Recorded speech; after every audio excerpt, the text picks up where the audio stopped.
हमारे शरीर में पंच इंद्रियों की वजह से हमें तमाम बाहरी ज्ञान और अनुभव प्राप्त होता है। और जो बाहरी ज्ञान या अनुभव हमें प्राप्त होता है उसके आधार पर हमारा मन, सूक्ष्म शरीर और स्थूल शरीर क्रिया करता है, प्रतिक्रिया करता है। यानी कि जब से हमने जन्म पाया है तब से हमारी पंच इंद्रियां कार्य करना प्रारंभ कर देती है। इस बात को इस तरीके से भी हम समझ सकते हैं कि हमारी देह, स्थूल शरीर जो एकमात्र यंत्र है, उपकरण है, मशीन है या औजार है, मगर इस यंत्र या उपकरण के कार्य करने की जो क्रिया प्रणाली है, जिनकी वजह से यह देह रूपी उपकरण संचालित होता है या निर्देशित होता है, जिसमें पंच इंद्रियों का बहुत बड़ा योगदान है। यानी कि देह मान लीजिए एक उपकरण है, तो देह सूचनाएं, समाचार, अनुभव संसार के तमाम बाहरी वातावरण से प्राप्त करता है और बाहरी वातावरण से प्राप्त करके हमारी देह में जो मन है, बुद्धि है, दिल है, दिमाग है, चेतना शक्ति है, जो होश की यात्रा है, वह सूचनाओं का संग्रह करके रखता है, जिसके आधार पर हमारे जीवन में अतीत की स्मृतियां सदैव स्थापित होती है और जिन स्मृतियों के आधार पर हम जो अनुभव या जो ज्ञान का संग्रह करके रखते हैं, उसी के आधार पर हमारे जीवन का निर्माण होता है। अब पंच इंद्रियों में आंखें देखने का काम करती है, कान सुनने का काम करते हैं, मुंह बोलने का काम करती है, जीभ स्वाद को चखने का काम करती है और जो ये जो चमड़ी जो है वो स्पर्श का काम करती है। तो पंच इंद्रियों के माध्यम से हमें पूरे संसार का बाहरी भौतिक ज्ञान, अनुभव प्राप्त होता है और उसी के आधार पर हम क्रिया करते हैं। जैसे हमारी जो देह है, गर्मी के वक्त हमें गर्मी मिलती है, ठंडी के समय हमें ठंड लगती है। जब बाहरी वातावरण जैसा भी होता है उसके अनुरूप हमारी देह की गति भी होती है और देह का संवर्धन भी होता है। केवल देह का संवर्धन ही नहीं होता, उसके अनुरूप ही देह क्रिया या प्रतिक्रिया करती है। यानी कि पूरा जन्म और जीवन पंच इंद्रियों पर आधारित है। यानी कि जीवन की जो नींव है या जीवन का जो आधार है, यह पंच इंद्रियों का ही एक प्रारूप है। अब पंच इंद्रियां जो बचपन में अलग तरीके से काम करती है, जवानी में सतत बहुत ज़्यादा सक्रिय रूप में काम करती है, बुढ़ापे में धीरे धीरे यह पंच इंद्रियां कार्य करना बंद कर देती है या फिर कार्य करना कम कर देती है। तो इन्हीं पंच इंद्रियों की वजह से हम सांसारिक ज्ञान प्राप्त करते हैं, क्योंकि जन्म के वक्त तो हमारा जो जीवन है वो बिल्कुल कोरे कागज की तरह होता है, बिल्कुल एक खाली पात्र जैसा होता है। लेकिन जो पंच इंद्रियां है उसके माध्यम से जो बोध होता है, जो ज्ञान होता है, वह उस कोरे कागज पर लिखा जाता है और उसके आधार पर ही, उनकी स्मृतियों के आधार पर ही जीवन का निर्माण होता है। अब पंच इंद्रियों में सबसे ज्यादा जीवन का जो निर्माण होता है वो होता है हमारी आंखों के माध्यम से। क्योंकि आंखें खुली होती है तो भी देखती है, और आंखें जब बंद होती है तब भी देखने का कार्य करती है। क्योंकि आंखें तो मात्र एक यंत्र है या उपकरण है, लेकिन आंखें जो भी देखती है उसके आधार पर हमारा मन, बुद्धि कल्पनाओं को और विचारों को जन्म देता है।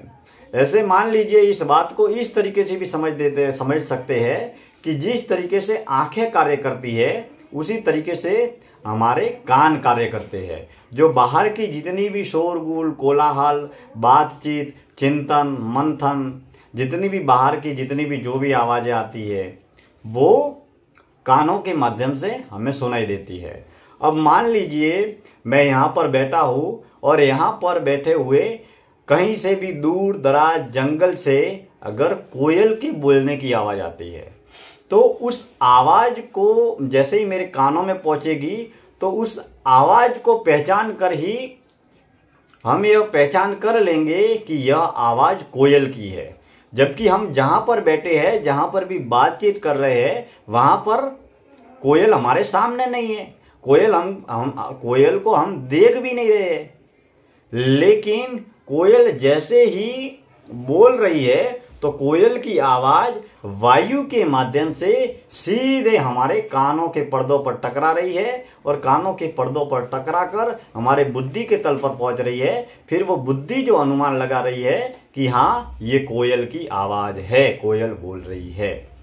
तो मेरे कहने का तात्पर्य ये है कि कोयल की आवाज़ जैसे ही आई तो हमें मालूम पड़ा। ये मालूम इसके लिए पड़ा क्योंकि हमने बचपन से ही पंच इंद्रियों के माध्यम से यह ज्ञान प्राप्त किया है, यह बुद्धि या स्मृति प्राप्त की है कि इस तरीके की आवाज़, ऐसी आवाज़ आती है तो उसे हम कोयल की आवाज़ कहते हैं।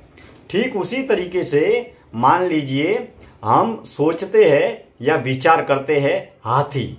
अब यहाँ पर हाथी नहीं है, मैं जिस ऑफिस से ये बातचीत आपसे कर रहा हूँ, तो अब हम सोचते हैं हाथी।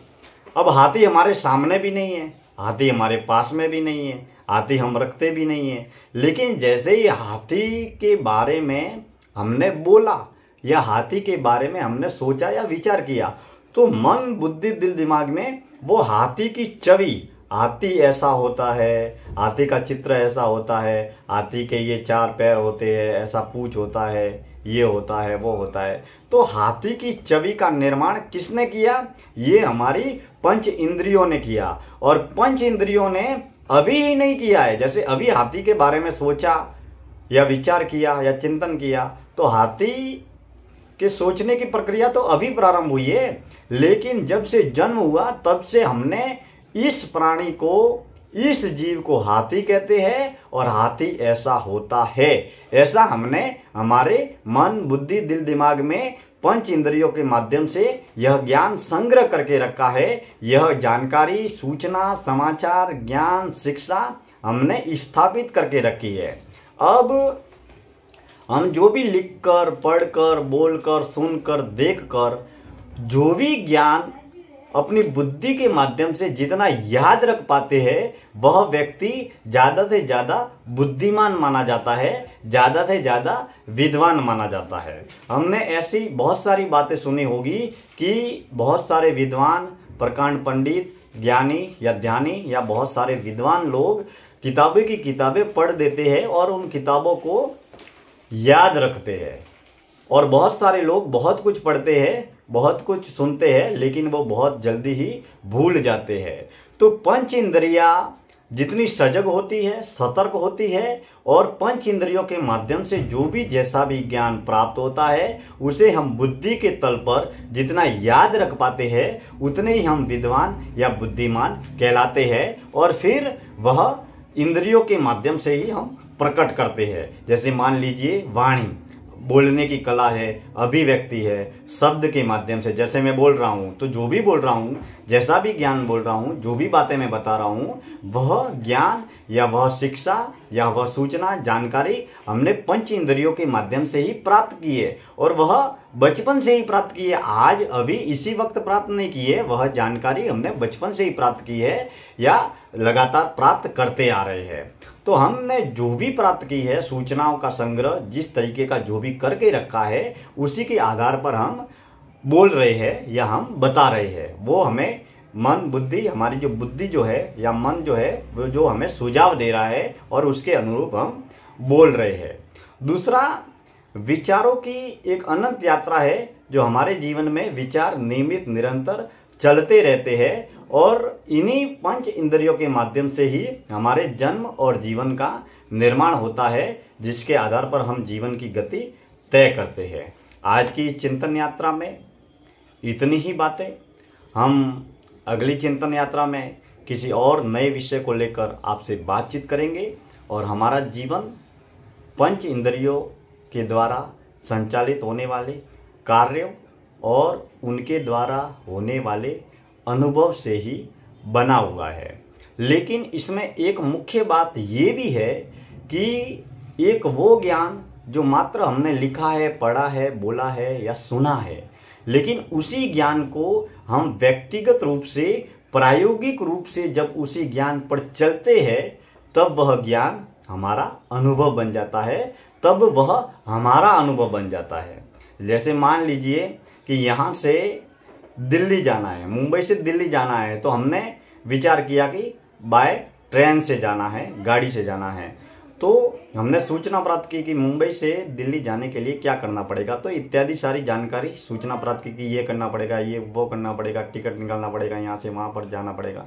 तो यह तो मात्र जानकारी प्राप्त की, सूचना प्राप्त की। लेकिन जब मैं स्वयं टिकट करवा कर ट्रेन में सफ़र करके दिल्ली जाऊंगा और दिल्ली जाने के बाद में फिर से वापस आऊँगा, तब वही ज्ञान मेरे लिए ज्ञान न होकर मेरा व्यक्तिगत अनुभव बन जाएगा। तो यह ज्ञान और अनुभव की यात्रा बहुत महत्वपूर्ण है। लेकिन जिस व्यक्ति के पास में ज्ञान होता है, यह अपने आप में एक बहुत बड़ी उपलब्धि है। लेकिन जिस व्यक्ति के पास में जैसा भी, जो भी, जितना भी ज्ञान है, उस ज्ञान पर संचालित होकर, उस ज्ञान पर चलकर जिसने अनुभव प्राप्त किया है, वह व्यक्ति वास्तव में महान भी है और उस ज्ञान पर चलने वाला एक राही भी है। उसे उस ज्ञान का नफ़ा, नुकसान, लाभ, हानि हर तरीके से उसको मालूम है। लेकिन यह समस्त तरीके का जो भी, जैसा भी, जितना भी ज्ञान हमें प्राप्त होता है, वह इंद्रियों से ही प्राप्त होता है। बहुत बहुत धन्यवाद।